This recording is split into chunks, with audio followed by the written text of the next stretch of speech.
డబ్బు, అనారోగ్యం, ఉద్యోగం, వ్యాపారం, అప్పులతో బాధపడుతున్నారా? అయితే మీకోసమే మనీ మెడిటేషన్ ప్రోగ్రామ్.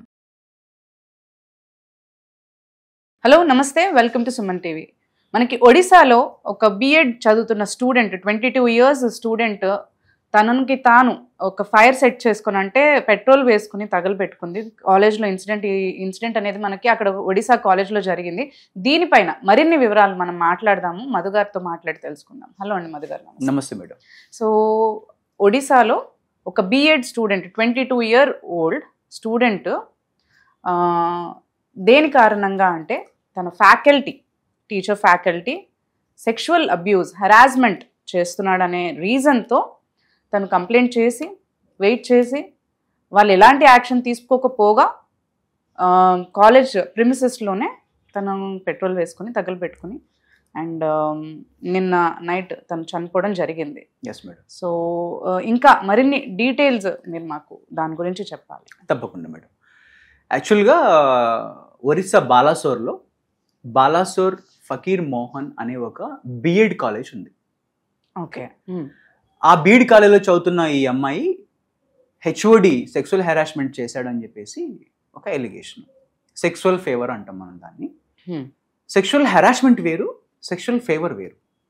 ఇతను ఏం చేశాడు, ఈ బిఎడ్ కాలేజ్లో ఉన్నటువంటి హెచ్ఓడి ఎవరైతే ఉన్నారో సమీర్ కుమార్ షాహు అనేటువంటి వ్యక్తి ఆ స్టూడెంట్ని సెక్సువల్ ఫేవర్ అడిగాడు. ఆ విషయం ఆమె July 1st వాళ్ళ ఇంటర్నల్ కమిటీ, ప్రతి కాలేజ్కి ఒక కమిటీ ఉంటుంది విమెన్ సేఫ్టీ కోసం అని చెప్పేసి మన ప్రిన్సిపల్ గారి ఆధ్వర్యంలో ఇంకొక 2-3 కమిటీ మెంబర్స్ ఉంటారు.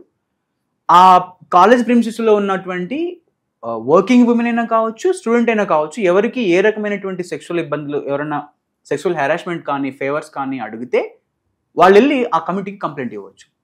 And she has done that.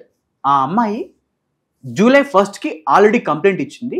But principal కానీ ఆ కమిటీ కానీ ఆ హెచ్ఓడి ఎవరైతే హెరాస్ చేశాడో ఆ హెచ్ఓడి మీద ఎలాంటి యాక్షన్ తీసుకోలేదు.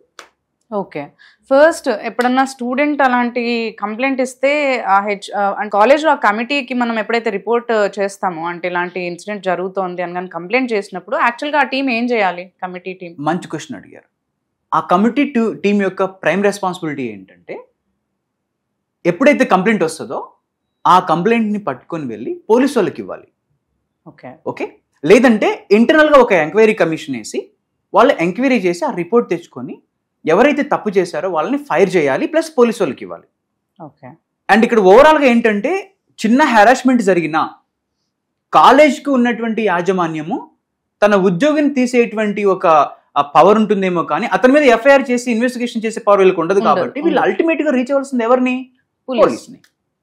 ఈ ప్రిన్సిపల్ ఆ పని చేయకపోవడం వల్ల 10 రోజుల నుంచి ఆ అమ్మాయి న్యాయ పోరాటం చేస్తుంటే 12వ తారీఖు ఆ అమ్మాయి ధర్నా కూర్చుంది కాలేజ్ ప్రిన్సిపల్స్లో. నాకు న్యాయం జరగాలి, నన్ను సెక్షువల్గా ఈ హెచ్ఓడి హెరాస్ చేస్తున్నాడు అని చెప్పేసి ఆ అమ్మాయి ప్రొటెస్ట్లో కూర్చుండగానే ఆవేశానికి లోనే వెళ్ళి ఆ అమ్మాయి పెట్రోల్ పోసుకొని అందరి ముందే ఆత్మహత్యకు పాల్పడింది. 95% ఆమె బాడీ కాలిపోయింది. This is the thing that happened there. Okay. So ఇందులో మనం చూడవలసింది ఏంటంటే కీర్తి గారు, కంప్లైంట్ ఇచ్చిన వెంటనే రెస్పాండ్ అవ్వాలి. రెస్పాండ్ అవ్వలేదు, మొదటి తప్పు. ఓకే. ఫస్ట్ తప్పు హెచ్ఓడి చేశాడు, ఆమెను హెరాస్ చేయకూడదు. బేసిక్గా వీళ్ళు ఎందుకు వర్కింగ్ ప్లేస్లో అండ్ ఎడ్యుకేషన్ ఇన్స్టిట్యూట్స్లో ఎందుకు ఇలా చేస్తున్నారు అంటే, హెచ్ఓడీస్ కానీ టీమ్ లీడర్స్ కానీ హెచ్ఓడీస్ కానీ కొంచెం హయ్యర్ పొజిషన్లో ఉన్న వాళ్ళు ఎప్పుడు కూడా సెక్సువల్ ఫేవర్ ఎందుకు అడుగుతున్నారంటే వీళ్ళకి కొన్ని అధికారాలు ఇవ్వబడతాయి. ఫర్ ఎగ్జాంపుల్ హెచ్ఓడి అనుకోండి, ఆయన ద్వారానే అతను సంతకం పెడితేనే మీరు చేసిన కోర్స్కి వ్యాలిడ్. ఓకే. అతను సంతకం పెడితేనే మీరు ఎగ్జామ్ రాస్తారు. అతను సంతకం పెడితేనే మీ క్యారెక్టర్కి కొన్ని మార్క్స్ వేస్తారు. ప్రతి ఎడ్యుకేషన్కి ఇవాళ రేపు ఏంటంటే క్యారెక్టర్ అనేది ఇంపార్టెంట్ కాబట్టి ఆ క్యారెక్టర్కి 10 నుంచి 25 మార్కులు అకాడమిక్ మార్కులు యాడ్ అవుతాయి. సో వీళ్ళు ఏం చేస్తారు అంటే అది అడ్వాంటేజ్గా తీసుకొని ఓకే ఇలా మనం ఫేవర్ అడుగుతాము, రిటర్న్లో మార్కులు ఇద్దాం అనేటువంటి ఒకలాంటి ఇదిలో ఉంటారు వాళ్ళు. సో అతను చేసిన పని అదే అక్కడ. It's a crime completely. అది చేయకూడదు. దాని చట్టం, ప్రత్యేకమైనటువంటి చట్టాలు ఉన్నాయి. వర్కింగ్ ప్లేస్లో కానీ ఎడ్యుకేషన్ ఇన్స్టిట్యూట్స్లో కానీ విమెన్పై ఎలాంటి హెరాస్మెంట్ జరిగినా అది it's a crime. It's treated as a rape. తప్పకుండా అది క్రైమ్. ఇప్పుడు ఇక్కడ ప్రిన్సిపల్ గారు చేసిన తప్పు ఏంటంటే ఆ కంప్లైంట్ ని పోలీసుల దాకా ఎందుకు తీసుకెళ్ళి యాక్షన్ తీసుకోలేదని అంటారు మరి మేబీ principal గారు? ఇన్ఫ్లుయెన్స్, ఆ హెచ్ఓడికి బలమైన ఇన్ఫ్లుయెన్స్ ఉండుండొచ్చు, ఆ ప్రిన్సిపల్ ని కంట్రోల్ చేసేటువంటి ఇన్ఫ్లుయెన్స్ ఉండొచ్చు, పొలిటికల్ పరంగా ఇన్ఫ్లుయెన్స్ ఉండి ఉండొచ్చు. అదే కాకుండా ఆ అమ్మాయి కంప్లైంట్ ఇస్తే, ప్రిన్సిపల్కి కంప్లైంట్ ఇస్తే వాళ్ళ ఫాదర్ కూడా ఇన్వాల్వ్ అయితే ప్రిన్సిపల్ ఫాదర్ని బెదిరించాడు, మీరు కంప్లైంట్ వెనక్కి తీసుకోకపోతే మీ మీద ఎఫ్ఐఆర్ చేపిస్తాము పోలీసులు పిలిపించి అంటే బెదిరించారు. అంటే యాక్చువల్ గా హెచ్ఓడి మీద వాళ్ళు కంప్లైంట్ ఇవ్వాల్సింది పోయి మళ్ళీ ఆపోజిట్ అంటే వీళ్ళనే ఎదురు మీ మీద కంప్లైంట్ ఇచ్చి మీ మీద ఎఫ్ఐఆర్ చేపిస్తామని చెప్పేసి వాళ్ళ ఫాదర్ ను కూడా బెదిరించారు. అయినా కూడా వాళ్ళు భయపడకుండా they stood on the their statement. ఒక అమ్మాయి తనకు జరిగిన అన్యాయం కోసం ఇవాళ నిల్చుంది అంటే మనం గమనించాలి ఇక్కడ. And father also has been treated. మీరు కూడా మిమ్మల్ని కూడా మేము ఎఫ్ఐఆర్ చేపిస్తాం, మీ అంతెందుకు చూస్తాం అని చెప్పేసి కాలేజీ యాజమాన్యం ఆయన బెదిరించింది కాబట్టి ఆ అమ్మాయి ఇంకా మోర్ హర్ట్ అయింది. అంటే నేను తప్పు చేయకున్నా కూడా, నా నాన్న తప్పు చేయకున్నా కూడా వాళ్ళు తప్పు చేసి మమ్మల్ని బెదిరిస్తారా అనేటువంటి ఒకలాంటి ఇదిలో ఎంత హరాస్మెంట్ కి గురై ఉంటే తను ఈ స్టెప్ తీసుకుని ఉంటుంది. డెఫినెట్లీ మేడం, ఒక మనిషి తనని తాను కాల్చుకొని చచ్చిపోవడం అనేది చాలా భయంకరమైన విషయం. బిఎడ్ స్టూడెంట్ అంటే కాబోయే టీచర్, ఎంతో మందికి ఇన్స్పిరేషనల్ గా ఉండాల్సిన ఒక వ్యక్తి. సో అలాంటి పర్సన్ ని ఎంతో లైక్ అంత హెరాస్మెంట్ కి గురి చేసి, అండ్ తను ఏ స్టేజ్ కి వచ్చి ఉంటే అసలు ఇంకా న్యాయం జరగదు అని అనుకుని ఉంటేనే తప్ప తను అయినా తను చేయాల్సింది పోలీస్ కంప్లైంట్ కన్నా వెళ్లాల్సింది అట్లీస్ట్. అంటే తను అంటే see that's what I'm telling. ఇప్పుడు ఎలా ఉంటుంది, ఇంటర్నల్ గా ఒక కమిటీ ఏర్పాటు చేసినప్పుడు మనం వాళ్ళని అప్రోచ్ అవుతాం.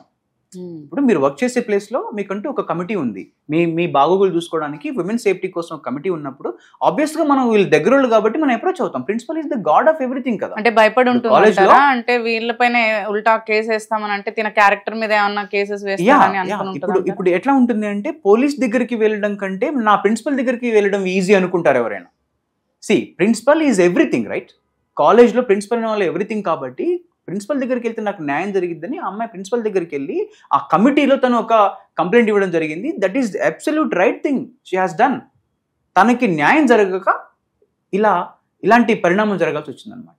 సో ఇది ఫైట్ చేసి ఉంటే బాగుండేదేమో ఈ పరిస్థితికి తను లొంగకుండా. తప్పకుండా చేయాల్సింది. But see unfortunate she has taken extreme step. Actually అది జరగకుండా ఉండాల్సింది. బట్ నో ప్రాబ్లం, అతనికి తప్పకుండా శిక్ష పడుతుంది. శిక్ష ఎందుకు పడుతుంది అంటే తను ట్రీట్మెంట్లో ఉన్నప్పుడు ఈ 3 days వ్యవధిలో 12వ తారీఖు తను ఎప్పుడైతే తను కాల్చుకుందో 6 నుంచి ఈ మధ్య వ్యవధిలో తను కొంచెం మాట్లాడగలిగినా కూడా ఎవిడెన్స్ తీసుకుంటారు.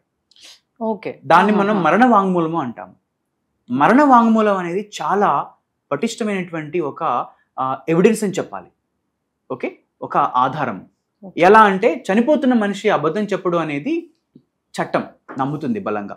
సో కాబట్టి మరణ వాంగ్మూలం ఎప్పుడైనా సరే మజిస్ట్రేట్ గారి సమక్షంలో జరిగింది. అంటే కోర్టు నుంచి వచ్చినటువంటి మజిస్ట్రేట్ గారు మరణ వాంగ్మూలాన్ని దగ్గరుండి తీసుకుంటారు. అది రికార్డ్ చేయబడుతుంది, వీడియో తీయబడుతుంది, ఆడియో రికార్డ్ జరుగుతుంది, అండ్ ప్రాపర్ రైటింగ్ రికార్డ్ జరుగుతుంది. అయితే ఈ కేసులో తన మరణ వాంగ్మూలం తప్పకుండా తీసుకుని ఉంటారు. అది జరగాల్సిందే. హాస్పిటల్కి షిఫ్ట్ అయిన కొన్ని గంటల వ్యవధిలోనే కొంత టైం వ్యవధిలోనే అది జరగాల్సి ఉంటుంది. ఇన్ కేస్ అక్కడ మెజిస్ట్రేట్ గారు అవైలబుల్ లేకపోతే అక్కడ స్థానికంగా ఉన్నటువంటి ఏ పోలీస్ ఆఫీసర్ కూడా, ఒక చిన్న కానిస్టేబుల్ స్థాయి ఆఫీసర్ కూడా మరణ వాంగ్మూలం తీసుకోవచ్చు. వన్స్ యూ టేక్ ది మరణ వాంగ్మూలం, అదే ఒక ప్రైమ్ ఎవిడెన్స్ అవుతుంది, శిక్ష పడడానికి ప్రధానమైనటువంటి ఆధారం అవుతుంది. Thank you so much Madhu garu for sharing all the details with us. Thank you so much madam.